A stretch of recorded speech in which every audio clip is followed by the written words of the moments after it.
하나님의 말씀은 사도행전 16장 16절에서 18절의 말씀입니다.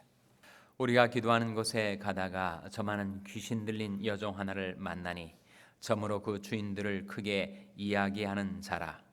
바울과 우리를 쫓아와서 소리질러 가로되 이 사람들은 지극히 높은 하나님의 종으로 구원의 길을 너에게 전한 자라 하며 다 같이 읽으시겠습니다.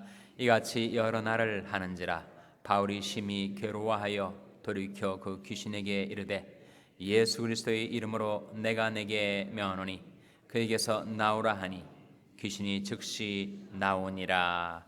아멘. 할렐루야.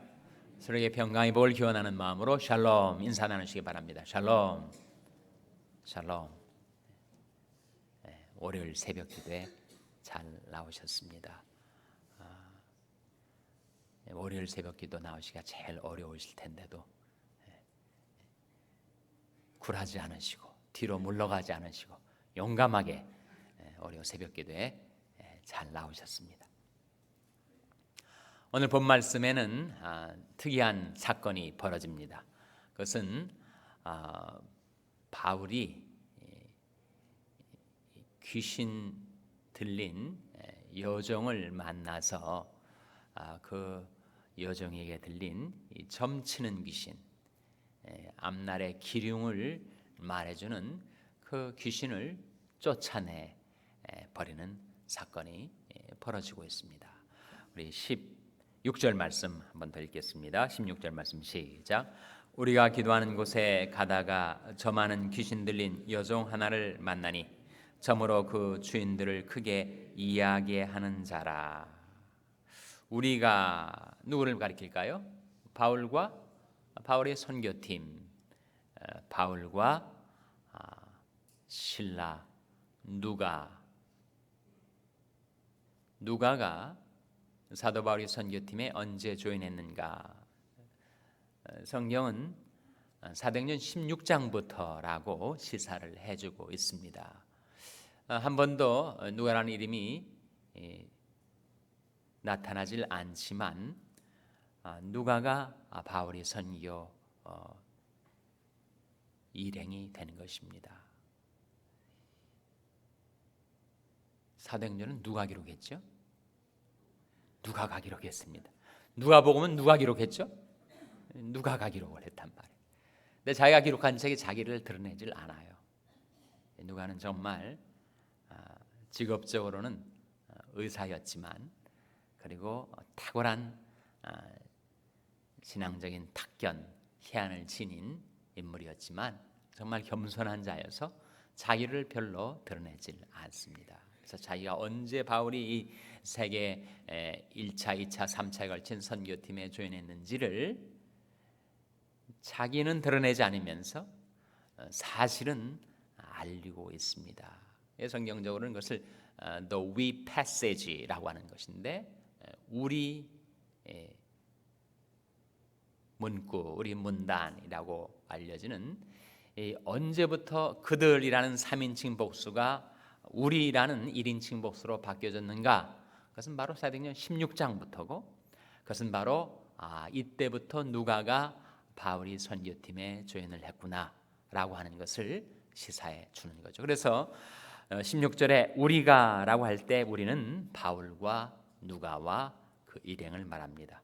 그들이 기도하는 곳에 가다가 그러니까 이들은 유대 회당이 없는 빌립보 지역에 도착해서는 기도처를 찾는 것이 그들이 숙제였어요. 그래서 강가에 가서 기도처를 찾다가 누구를 만났었죠? 루디아를 만났단 말이죠. 근데 이번에도 기도처를 찾아가다가 지금 귀신 들린 여종 하나를 만난 겁니다. 근데 그 귀신은 특별히 점하는 귀신, foretelling, 앞날의 기륭을 예고하는 귀신입니다. 실제로 그런 귀신들이 있습니다. 귀신은 영적인 존재이기 때문에 우리처럼 시간과 공간의 틀에 갇혀 있질 않기 때문에 앞날에 대해서 알아맞힐 수가 있어요. 아니 귀신도 알아맞춥니다. 알아맞추지만 그러나 속수무책 아무런 도움이 되지 않는 지식을 가진 거죠. 하나님이 금하신 것인데 악령이 하나님을 거스려서 자꾸 앞날의 일들을 사람들에게 알리고 기륭을 예고하면서 사람들을 미혹하고 사람들을 사로잡는 겁니다. 그래서 이 점하는 귀신이 들린 이 여종이 주인들을 크게 이야기하는지라. 이야기한다는 게 뭐죠? 크게 이야기하는 자라, 이익을 주는 자라 그런 말이죠. 그러니까 이 여종 하나를 앞세워 놓고 이 주인들이 고객들이 커스터머들이 많이 오면 점을 쳐주고 돈을 챙겼단 말이죠. 우리말 속담에 뭐는 뭐가 넘고 뭐는 뭐가 챙긴다 그런 말이 있듯이 지금 이 여종을 귀신 들린 여종을 사용해서 이 주인들이 대단한 이권을 챙기고 있었다는 거죠. 근데 그 여종이 사도 바울이 일행을 쫓아다니면서 자꾸 이런 말을 하는 거예요. 17절에 나오죠. 17절 말씀 같이 읽겠습니다. 시작. 바울과 우리를 쫓아와서 소리질러 가로되 이 사람들은 지극히 높은 하나님의 종으로 구원의 길을 너에게 전하는 자라 하며, 그 여종의 입에서 나오는 말입니다. 소리를 지른 거예요. 사람들이 다 알아듣도록. 그리고 바울과 바울의 일행이 물론 알아듣도록. 뭐라고 소리 질렀는가 하면 이 사람들은 지극히 높은 하나님의 종으로 구원의 길을 너에게 전하는 자라 한 거예요. 그러면 이 말 내용을 곰곰이 한번 생각해 보세요. 뭐 틀린 말이 있습니까? 틀린 말이 하나도 없죠. 정말 바울과 바울의 일행은 지극히 높은 하나님의 종들이었습니다. 그리고 구원의 길을 사람들에게 전하는 자였단 말이죠. 틀린 말이 하나도 없습니다. 다 옳은 말, 맞는 말이에요.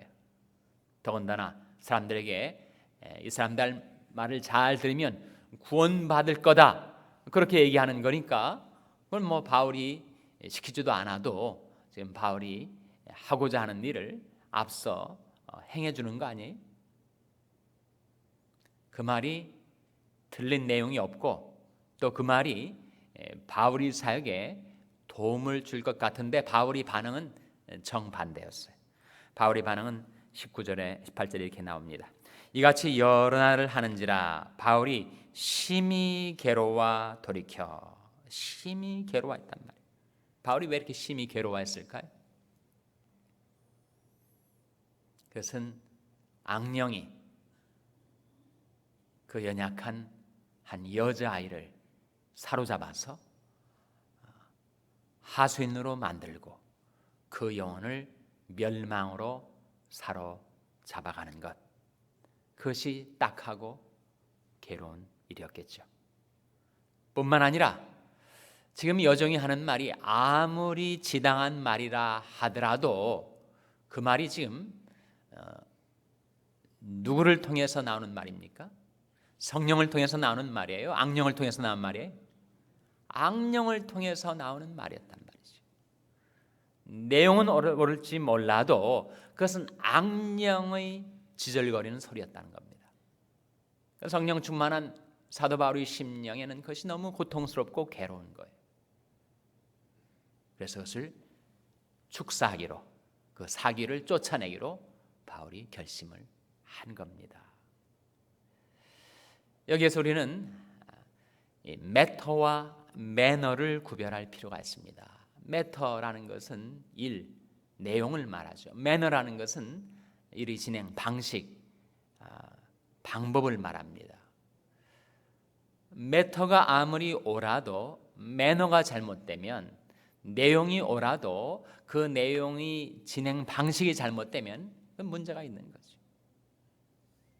한 사람이 아침 일찍 일어나서 고나게 잠들고 있는 사람한테 내가 당신들을 축복하노라 이렇게 외치면 말은 축복하는 말이지만 잠자고 곤히 잠들어 있는 사람한테는 뭐가 되는 거예요? 안면 방해가 되는 거죠. 축복이 아니라 뭐처럼 들리겠습니까? 저주처럼 들리지 않겠어요? 아무리 좋은 말로 해도 지금 사람들이 곤히 잠들어 있는데 느닷없이 새벽에 일어나가지고 축복하노라 축복하노라 하면 그 축복이 아니고 저주처럼 들린단 말이에요. 아무리 내용이 옳아도 시기가 잘못되면, 방법이 잘못되면, 메터가 옳아도 매너가 잘못되면 그는 정반대의 결과를 초래할 수가 있다는 거예요. 잠언 27장 14절 한번 찾아보시기 바랍니다. 잠언 27장 14절. 잠언 27장 14절은 구약성경 941면입니다. 구약성경 941면. 잠언 27장 14절 말씀. 구약성경 941면 잠언 27장 14절 말씀. 우리 찾아서 같이 읽겠습니다. 시작. 이른 아침에 큰 소리로 그 이웃을 축복하면 도리어 저주같이 여기게 되리라. 이 말씀이 그렇게 얘기하고 있지 않습니까? 이른 아침에 남들 다 곤히 자는데 동네방네 다니면서 큰 소리로 이웃을 축복하노라 아무리 외쳐도 축복이 아니라 저주처럼 들린다는 거예요. 매터가 잘못된 것이 아니라 매너가 지금 문제가 된 것이죠. 그러니까 우리가 신앙생활을 하면서 또 가족관계, 교우관계, 이웃과의 관계에서 내가 옳은 말을 하는데 저 인간이 안 듣는다 라고 할 때 자기는 옳은 말을 할지 몰라도 상대방이 들을 때는 그것이 옳은 말이 아니라 매터가 문제가 아니라 매너가 문제가 되는 경우가 있습니다. 우리 크리스찬들은 항상 옳은 말, 우리 시비를 잘 가리고 잘 따지고 옳은 얘기를 잘 하는데 그 옳은 얘기가 상대방에게 어떻게 들리는가, 내가 말을 하는 내 매너가 혹시 문제가 없는가 살펴야 됩니다. 그래서 아무리 내용이 옳아도 매너가 잘못되면 그것은 백해무익이 될 수가 있어요. 나는 그 사람 잘 되라고 그 유익을 위해서 말은 한다고 하지만 그가 너무나 싫어하는 거예요. 상처가 될 수가 있습니다. 그래서 우리는 옳은 말이라면 어떻게 해도 괜찮다라고 하는 생각을 가질 수가 있는데 그건 잘못된 생각입니다. 옳은 말이라 하더라도 어떤 방식으로 전달이 되는가 하는 것이 중요합니다. 양자가 다 중요하죠. 메터도 중요하고 매너도 중요합니다. 우리는 종종 메터가 오르니까 매너는 상관없다라고 생각하는데 그것은 옳지 않은 생각이죠. 그래서 에베소 4장 15절에 이 말씀에 우리가 귀를 기울여야 합니다. 에베소 4장 15절 한번 보시도록 하겠습니다. 에베소서 4장 15절은 신약성경 313면입니다. 신약성경 313면. 에베소서 4장 15절 말씀 찾아서 한번 같이 읽겠습니다. 에베소서 4장 15절 말씀입니다. 신약성경 313면 에베소서 4장 15절 말씀 같이 읽겠습니다. 시작. 오직 사랑 안에서 참된 것을 하여 범사에 그에게까지 자랄지라. 그는 머리니 곧 그리스도라. 이 말씀 속에 상반절에 오직 사랑 안에서 참된 것을 하라 그런 말씀이 나옵니다. 영어 성경은 이렇게 번역을 합니다. Speak the truth in love 그렇게 말을 해요. 옳은 말을 해라. 진리를 말하라. 그런데 사랑 가운데서 말하라. 진리는 matter에 해당되겠죠. In love, 사랑 안에서는 manner에 해당되겠죠. 그러니까 진리를 말하기는 말하는데 그것을 사랑으로 말하지 않으면 그것은 상대방에게 유익을 끼치지 못한다는 거예요. 내가 옳은 말을 하는데 저 인간이 왜 안 들어? 라고 하는 것은 나의 책임입니다. 그래서 우리는 진리를 말할 때, 내가 옳은 말을 할 때 우리는 참 인간이 특성이죠. 저도 그런데 내가 옳다고 할 때는 너무 강하게 주장을 하는 거예요. 내가 옳다고 생각할 때는 인간이 화를 내기가 쉽습니다. 그래서 내가 강력하게 말해서 이 옳은 것을 관철하고야 말리라. 그런 동기가 작용을 합니다. 그러나 실제는 그렇지 않다는 거예요. 아무리 진리를 말해도 옳은 말을 해도 그것을 사랑으로 말하지 않으면 그것은 그에게도 나에게도 결국 유익이 되지 못한다는 거죠. 우리 크리스찬들은 신앙 논쟁을 하기도 하고 또 여러 가지 일들로 시비를 가리고 또 주장을 하고 그럴 경우가 있는데, 내가 말한 말이 아무리 옳다 하더라도 내가 그것을 사랑 가운데서 말하지 않으면 나는 하나님 말씀대로 행치 못하는 것입니다. 그래서 진리를 말할 때, 옳은 것을 말할 때, 의를 말할 때 그 말하는 매너, 그 말하는 방식, 그것이 어떻게 돼야 된다고 말씀하고 있는 것입니까? Speak the truth in love. 진리를 말하되 사랑 가운데서 말하라. 우리 메터와 매너는 다 성령으로 말미암아 주어지는 겁니다. 성령으로 진리를 말하고 성령으로 사랑 가운데서 행할 수가 있습니다. 지금 이 여종, 귀신 들린 여종의 문제는 뭐냐면 메터는 옳았어요. 메터는 옳았는데 매너가 잘못됐습니다. 매너가 왜 잘못된 거죠? 그것이 무엇으로 하지 않고 무엇으로 했기 때문이라고요? 성령으로 하지 않고 악령으로 했단 말이에요. 악령으로. 그러니까 사도 바울이 성령 충만했던 그 심령은 그것이 너무 괴로운 거예요. 자기들 하나님이 지극히 높으신 하나님이 종으로 소개하고 이 사람들이 구원의 도를 전할 자라고 증거하는 것은 그 메터상으로는 다 지당한 이야기였죠. 그러나 그것이 성령의 매너로 하지 않고 악령의 매너로, 즉 성령으로 말미암은 것이 아니고 악령으로 말미암아 여러 날 계속 쫓아다니면서 그 말을 하고 있으니 바울이 그 민감한 심령이 계속 괴롭힘을 당하는 것입니다. 그래서 바울이 참다 못해서 바울이 이야기를 하는 거예요. 18절 말씀이죠. 다시 보시기 바랍니다. 사도행전 16장 18절 말씀에 이같이 여러 날을 하는지라 바울이 심히 괴로워하여 돌이켜 그 귀신에게 이르되, 뭐라고 말하고 있습니까? 예수 그리스도의 이름으로 내가 내게 명하노니 그에게서 나오라 하니 귀신이 즉시 나오니라. 이 말씀을 우리가 잘 배워야 됩니다. 오늘날 같은 계명시대, 과학 문명시대에 무슨 귀신이 들린 사람이 있느냐? 귀신이 들린 사람이 있어요.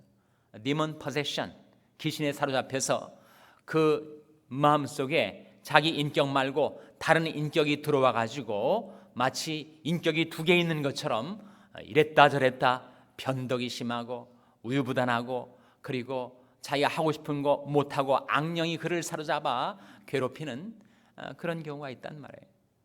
의학적으로는 것을 스키조프레니아, 정신분열증이라고 하죠. 정신이 두 개가 있으니까 분열이 되겠죠.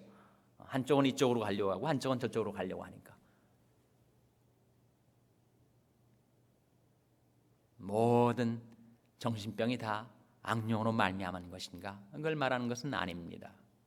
자연적인, 마치 몸에도 바이러스나 박테리아가 들어와서 자연적인 육체의 질병이 있는 것처럼 스트레스를 많이 받거나 큰 트라우마가 있어서 정신적인 병을 앓게 되는 경우도 있지만 악령으로 말미암는 그런 경우도 있다는 거예요.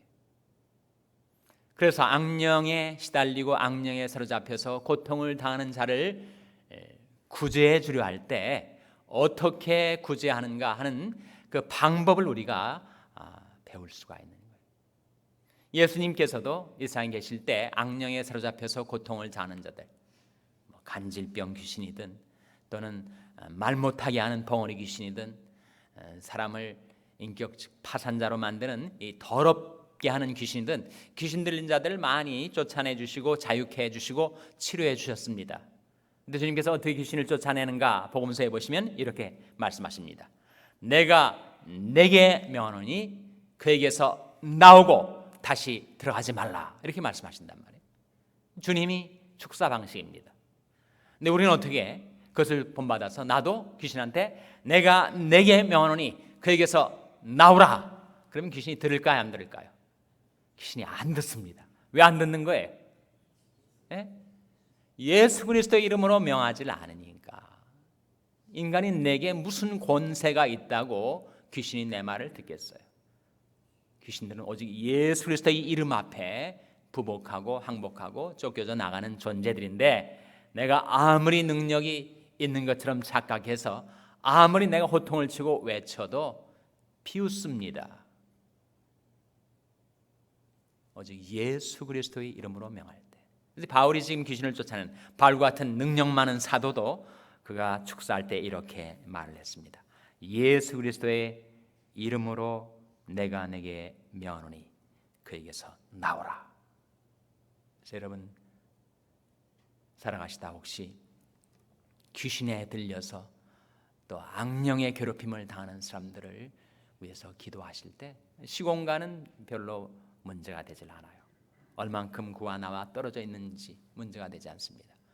예수 그리스도의 이름에는 하늘과 땅의 모든 권세가 다 집중되어 있기 때문에 예수 그리스도의 이름을 의지하면 시공을 초월해서 그 축사의 효력이 작용을 하기 때문에 악령의 고통을 당하는 자가 있을 때 그를 위해서 여러분 기도 가운데 이렇게 명하세요. 예수 그리스도의 이름으로 내가 내게 명하노니 그에게서 나오라 명령하십시오. 하나님께서 여러분이 그 명령, 하늘과 땅에 있는 모든 권세를 가진 예수 그리스도의 이름을 의지하여 명하는 여러분의 명령대로 악령을 쫓아내 주시고 그를 자유케 해 주시고 치료해 주시기를 주님의 이름으로 축원합니다. 기도하시겠습니다. 오늘 말씀을 기억하며 하나님, 저희들이 성령으로 말하고 성령으로 행하게 하여 주시옵소서. 기도하시기 바랍니다. 우리 자녀들을 위해서 기도할 때 하나님, 저희 자녀들이 악령과 귀신과 시험과 유혹과 죄악으로 인하여 고통을 당하지 않도록 주님께서 방패로 함같이 은혜로 저희 자녀들을 보호해 주시고 하나님 성령으로 저들을 충만케 하셔서 그들을 축복하시고 인도하여 주시옵소서. 위하여 기도하시기 바랍니다. 병상 있는 연약한 지체들을 위해서 기도하실 때 하나님, 모든 병마가 예수 그리스도의 이름 앞에 물러가게 하시고 치료하여 주시고